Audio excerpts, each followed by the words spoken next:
السلام علیکم ورحمۃ اللہ وبرکاتہ۔ بسم اللہ الرحمن الرحیم۔ دوستو، سلطان غیاث الدین شاہ دہلی کو لڑکے کی بڑی تمنا تھی، لیکن قدرت الہی کہ جب بھی اس کے حرم میں ولادت ہوتی لڑکی ہوتی۔ سلطان نے یہ عہد کر رکھا تھا کہ اگر لڑکی اب پیدا ہوگی تو جان سے مار دوں گا۔ چنانچہ وہ کئی لڑکیاں ضائع کر چکا تھا۔ اتفاقاً پھر ایک حرم کے ہاں لڑکی پیدا ہوئی تو حرم نے ممتا سے مجبور ہو کر لڑکی کو ایک مٹکے میں بند کر کے دریا کے کنارے جنگل میں رکھوا دیا اور بادشاہ سے کوئی بہانہ کر دیا۔ ایک دھوبی جنگل میں آیا تو اس کی مٹکے پر نظر پڑی اور وہ اس لڑکی کو گھر لے گیا اور اپنی بیٹی بنا کر پال لیا۔ جب یہ لڑکی 12 برس کی ہوئی تو سلطان نے شکار کھیلتے ہوئے اس کو دیکھ لیا اور اس پر عاشق ہو گیا۔ بادشاہ نے اس کے ساتھ نکاح کر لیا، لیکن بادشاہ جب بھی اس سے ہم بستری کی خواہش کرتا، لڑکی کے خون جاری ہو جاتا۔ بادشاہ نے حکیموں اور نجومیوں سے ہر چند اس کی وجہ معلوم کرنا چاہی، لیکن کوئی کامیابی نہیں ہوئی۔ آخر بادشاہ سب طرف سے مایوس ہو کر حضرت قلندر رحمت اللہ تعالی کی خدمت میں حاضر ہوا اور اپنا مقصد بیان کیا۔ حضرت نے فرمایا، دو تین دن بعد آنا، اس وقت آپ کو جواب دے دوں گا۔ بادشاہ کے جانے کے بعد مراقبہ کیا تو اصل حقیقت حضرت پر منکشف ہو گئی۔ جب بادشاہ دوبارہ حاضر ہوا تو آپ نے فرمایا، غیاث الدین، تیرے معاملے میں عجیب انکشاف ہوا ہے۔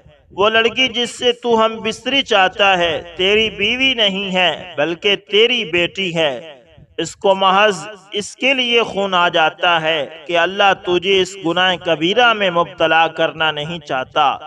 جا اور اپنی فلاں حرم سے اس بات کی تحقیق کر لینا۔ بادشاہ نے واقعے کی تحقیق کی تو بالکل درست نکلا۔ بادشاہ خوف الہی سے کانپ گیا، توبہ اور استغفار کی۔ پھر حضرت نے بادشاہ کے حق میں دعا کی اور خدا تعالی نے اس کو 4 بیٹوں سے نوازا۔ اللہ اکبر۔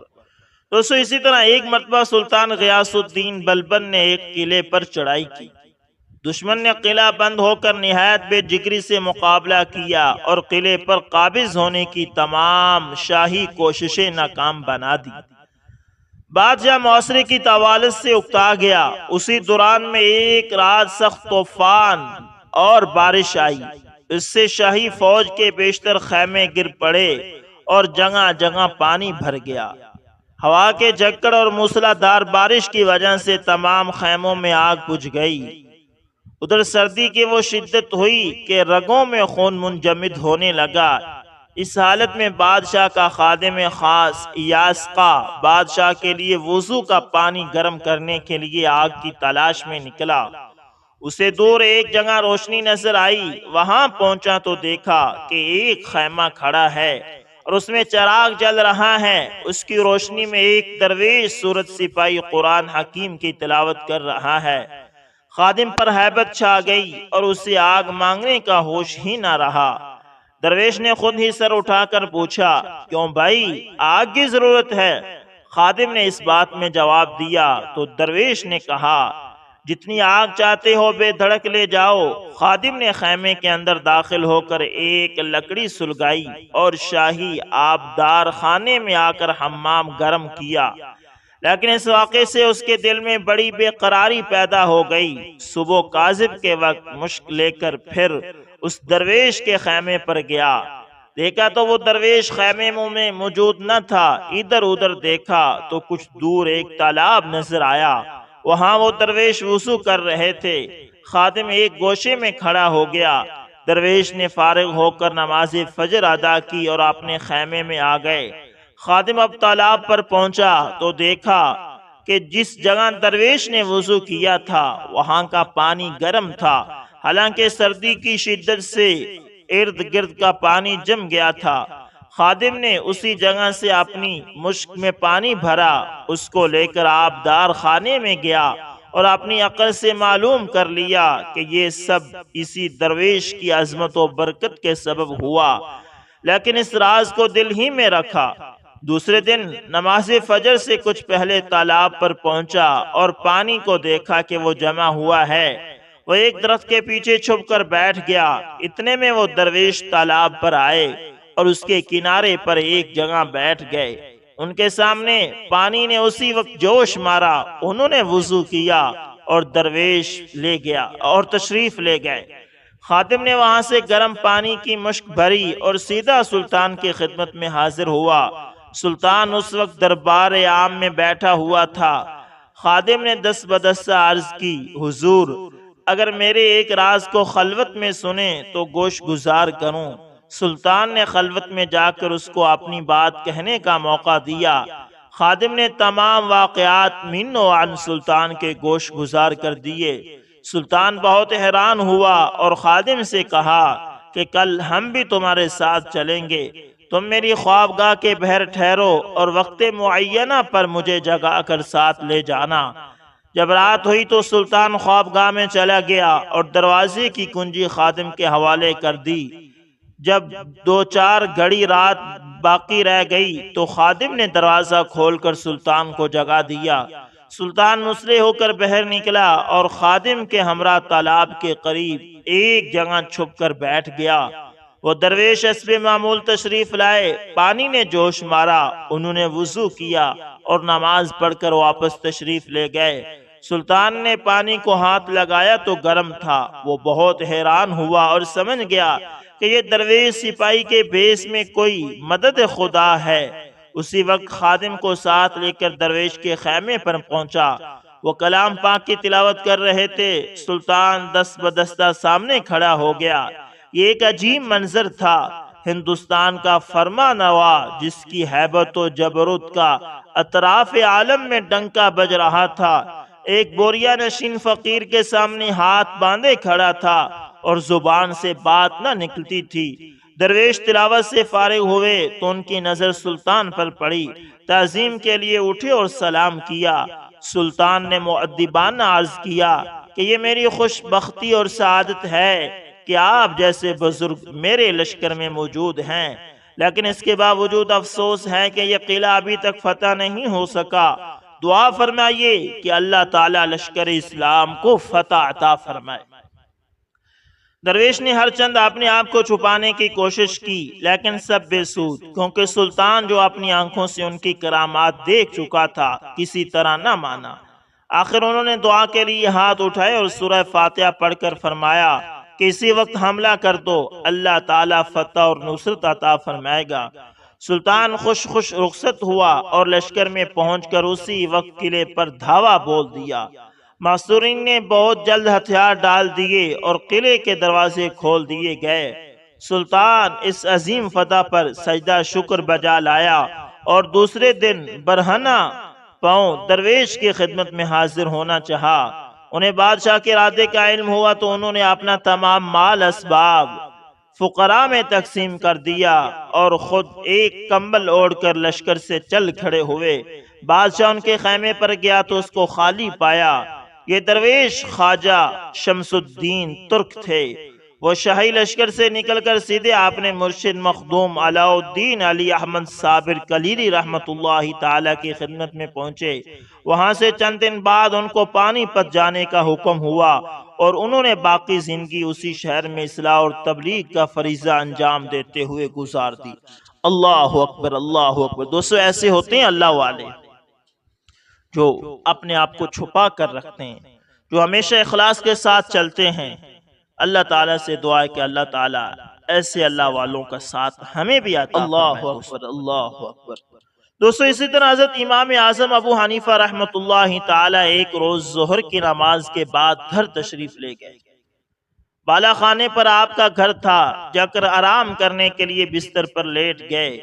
اتنے میں کسی نے دروازے پر نیچے دستک دی۔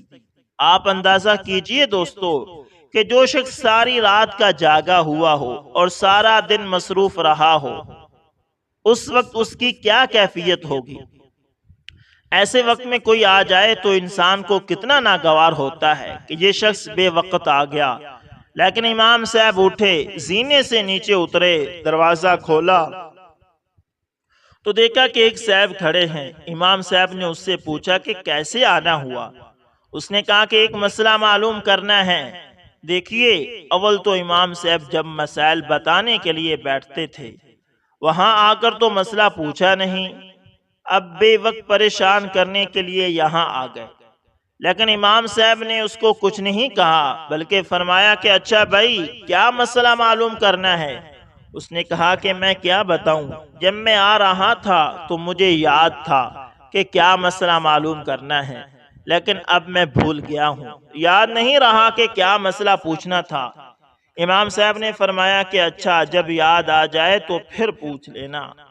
آپ نے اس کو برا بلا نہیں کہا، نہ اس کو ڈانٹا ڈپٹا، بلکہ خاموشی سے اوپر چلے گئے۔ ابھی جا کر بستر پر لیٹے ہی تھے کہ دوبارہ دروازے پر دستک ہوئی۔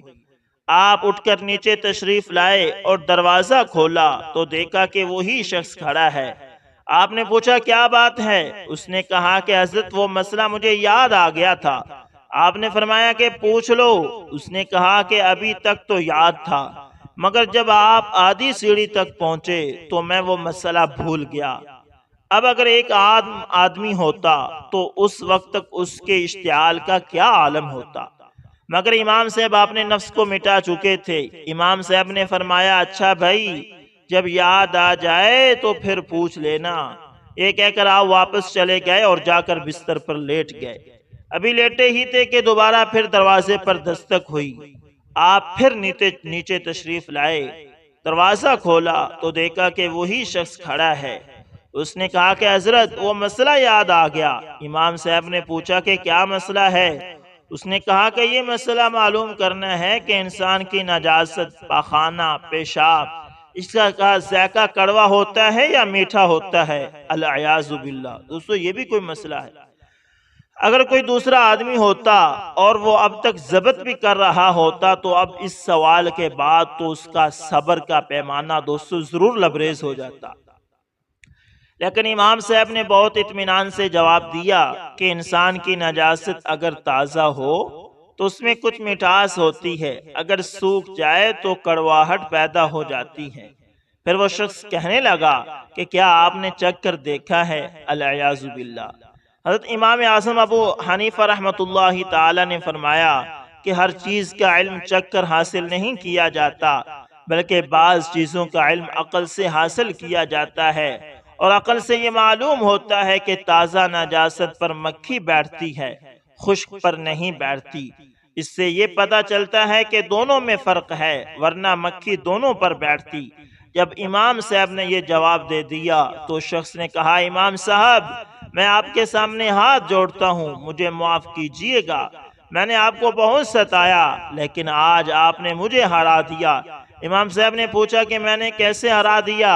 اس شخص نے کہا کہ ایک دوست سے میری بحث ہو رہی تھی، میرا کہنا یہ تھا کہ حضرت سفیان ثوری رحمۃ اللہ تعالی علماء کے اندر سب سے زیادہ بردبار ہیں اور غصہ نہ کرنے والے بزرگ ہیں، اور میرے دوست کا کہنا تھا کہ سب سے زیادہ بردبار اور غصہ نہ کرنے والے بزرگ امام اعظم ابو حنیفہ رحمۃ اللہ تعالی ہیں، اور ہم دونوں کے درمیان بحث ہو گئی، اور اب ہم نے جانچنے کے لیے یہ طریقہ سوچا کہ میں اس وقت آپ کے گھر میں آؤں، یعنی اس وقت کے اندر آؤں جب آپ آرام کے لیے لیٹنے لگے ہوں، اور اس طرح آپ کو 2-3 مرتبہ اوپر نیچے دوڑاؤں، اور پھر آپ سے ایسا بیہودہ سوال کروں اور یہ دیکھوں کہ آپ غصہ ہوتے ہیں یا نہیں۔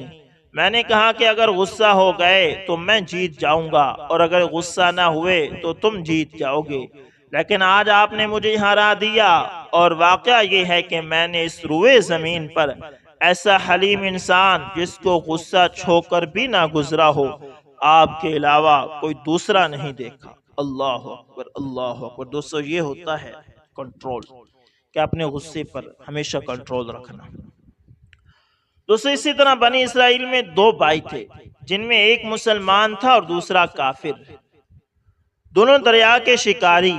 کافر بت کو سجدہ کرتا تھا، مگر جب مچھلیوں کے لیے جال دریا میں ڈالتا تو اس قدر مچھلیاں اس میں آ جاتی تھی کہ اس کو کھینچنا مشکل ہو جاتا۔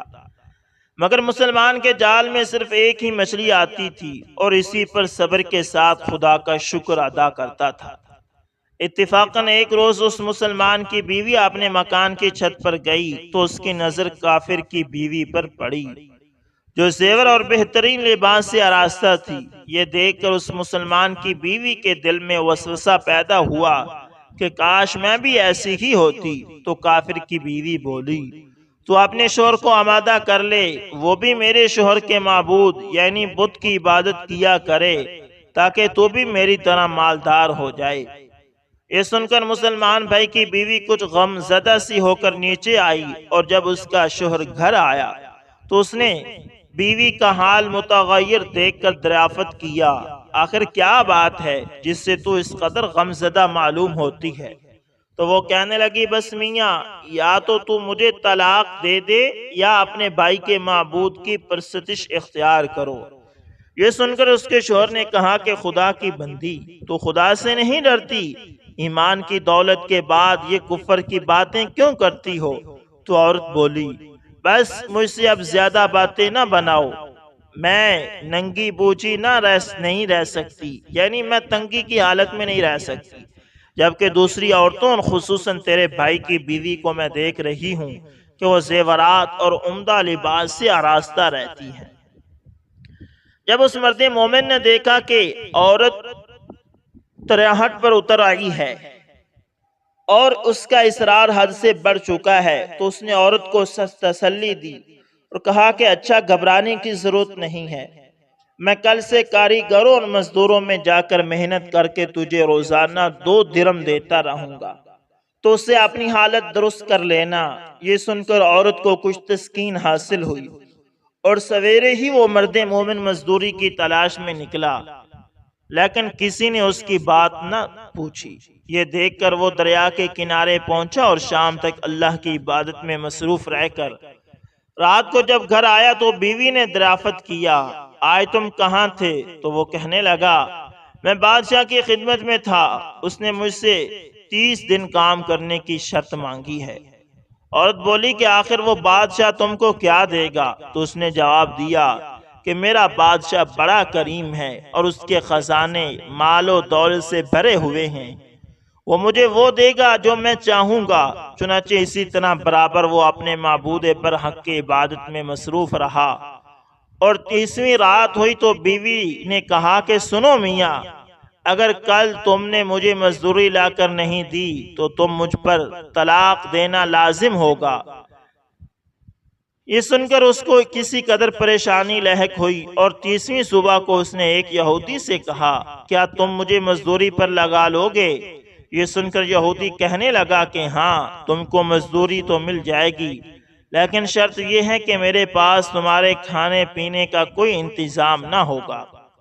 چنانچہ وہ مرد مومن روزے کی نیت کر کے یہودی کے ساتھ ہو گیا، اور اللہ تعالیٰ کے حکم سے حضرت جبرائیل علیہ السلام 29 اشرفیاں ایک نورانی طباق میں لے کر اس کی بیوی کے پاس پہنچے اور کہنے لگے، میں بادشاہ کا قاصد ہوں، اسی نے یہ اشرفیاں لے کر مجھ کو تیرے پاس بھیجا ہے اور فرمایا ہے کہ تیرا شوہر ہمارے کام میں تھا، ہم نے اس کو نہ چھوڑا یہاں تک کہ اسی نے ہم کو چھوڑ دیا اور یہودی کے پاس چلا گیا۔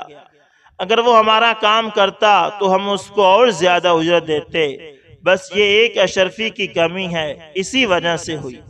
چنانچہ وہ عورت ان میں سے ایک اشرفی لے کر بازار گئی جس پر لا الہ الا اللہ وحدہ لا شریک لہ لکھا ہوا تھا۔